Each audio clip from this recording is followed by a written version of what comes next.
Hi guys, Angie with Instinctive Thrift, and today I wanted to pop on and show you some of the upcycling results that have been created with bits and pieces from broken jewelry lots and whatnot. These were actually the pieces that I made literally the night before, stuff on the bluff, and these are the ones that did not sell. I did have some that did sell that I had made the night before, so I just kind of wanted to show you guys the kind of stuff that I make and that I enjoy making. And again, if you guys are interested in purchasing any of these items, they will be posted for sale on my website, instinctivethrift.com.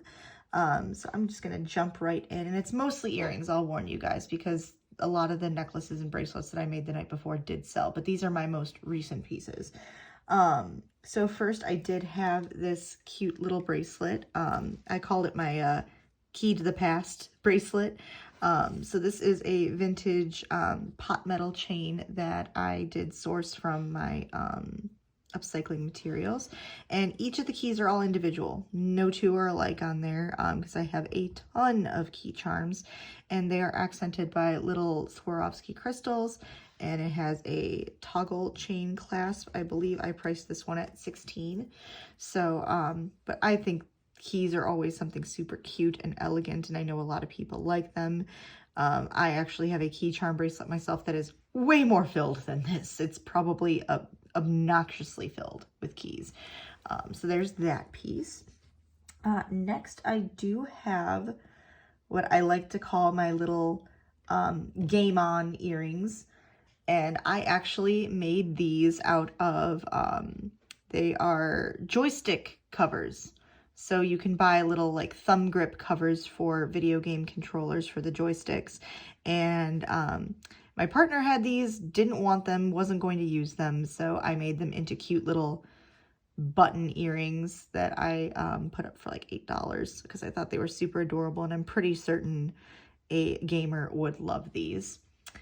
I also, in that turn, do have a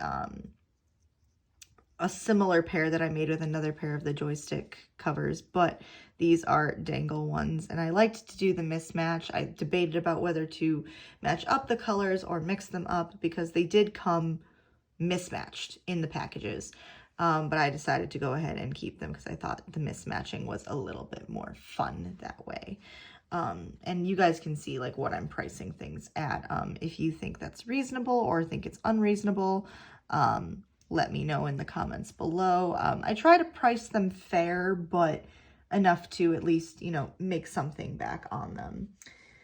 Next, I do have these piece earrings. In my previous video, I did mention I'm a Betsy Johnson fan, and she does have a habit of doing the flipped earring style in that they're the same pattern, just reversed.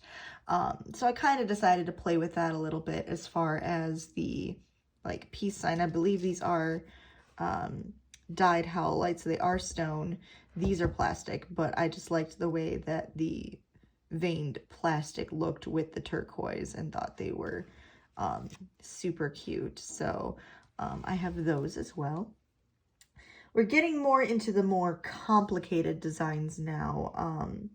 These I absolutely like, look at them as like my Ice Queen earrings. These are vintage rhinestone strips that were sewn together. I believe that they originally went on clothing of some sort, but I had a huge chunk of it, and so decided to cut 2 sections out of that.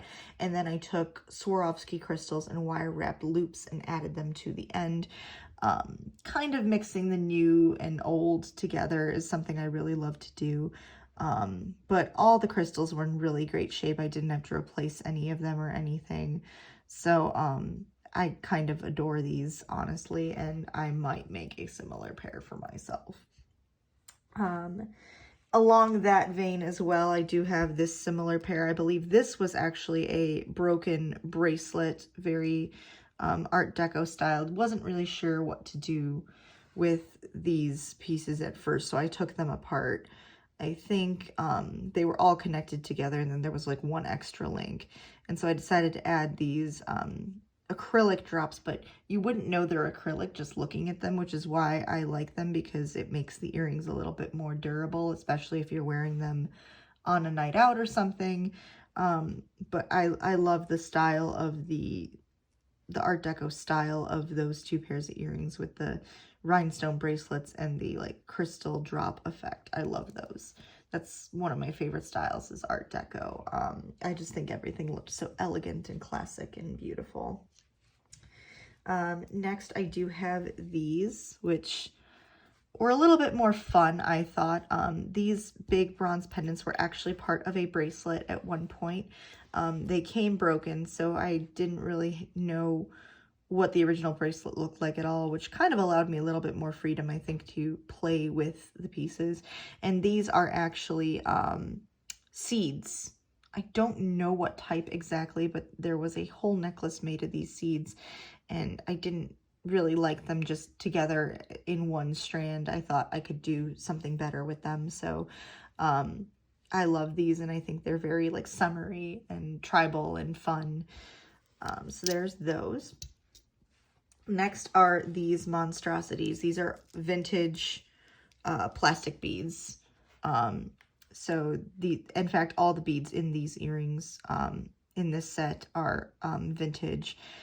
They did not pair together. I just had a crap ton of these faux pearls that I wasn't really sure what to do with, because I'm sure any of you who get the jewelry lots or resale know that you will get a ton of fake pearl necklaces and bracelets. And while I do like to sell the glass faux pearl sets, because those can be quite nice, the plastic ones I'm never really sure what to do with, so I decided to take them apart and pair them up with these giant black acrylic beads, and I just think it turned out very, one minute I'm thinking mod, the other I think 80s, so very like 80s Chanel is what I'm kind of getting from these, but obviously that's just my opinion. Next I do have these metal like bohemian earrings. The frames were actually pretty lightweight, and they already came completely as a set, so I wasn't sure if somebody who had had them before was a beater and had just never used them, or it just got thrown randomly in one of my lots by mistake. I don't know, but I really liked the idea of pairing the gunmetal frames with hematite beads. I kind of wanted it to be more of a monochromatic look and to do a gradual fringe scale instead of all level, or do another different type of shape. I think this shape suits the metal frames really well, and I was able to kind of play with the two different tones of hematite or chrome, and I thought those turned out pretty fun.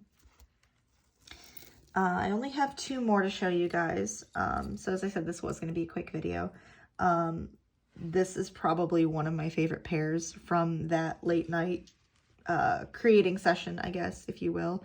Literally, I got no sleep that night. I was up creating all night.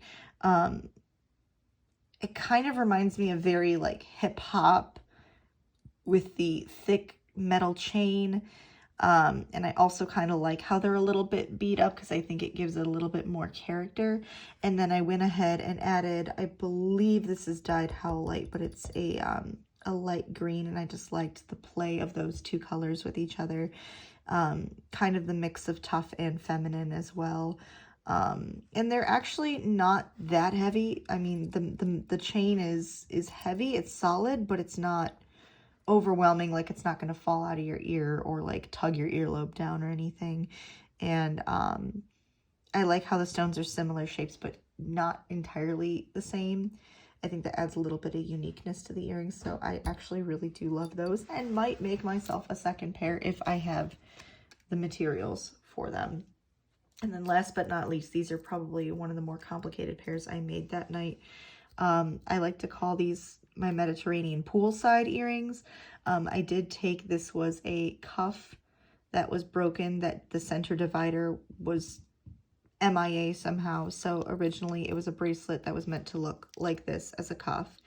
And I decided to wire wrap some copper wire and add these gorgeous blue acrylic and green glass beads. I always have a hard time working with the plastic materials that I get, because I tend to not wear plastic. I don't really like it as much because I tend to think it's harder to style up to look more expensive. So this was my solution to that, is to surround it with more detailed looking materials, but also allow the color to stand out. And I'm pretty satisfied with the result. I really like the color scheme, and despite the fact that, as I said, I don't normally like to wear plastic jewelry, I would definitely wear these. I think these are really fun. And again, they're not super heavy. They're pretty light. So, which I think is always a concern. I think a lot of people like big earrings, but they don't necessarily like the weight with them. But yeah, that's the result of one of my upcycling all-night extravaganzas that I sometimes get when I can't sleep, or when I know I have a big art fair event coming up. I'll stay up and try to make a few extra pieces just to have a wider variety of stuff to sell, and therefore, you know, increase my chances of somebody finding something that they like. I do try to make things in a variety of styles, again, in order to increase the chance that somebody will find something that they like. And I do always tell people, like, I would wear what I make. I don't think there's any pieces that I have made that I would not wear myself, with maybe one or two exceptions that I know other people for sure would like, but aren't necessarily my aesthetic. So please let me know in the comments below what your favorite was, or if you guys had any suggestions for how you would have put the materials together differently. I love to know what other people would do given the same materials, kind of almost like the show Chopped a little bit.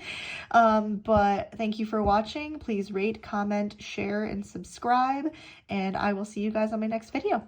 Bye.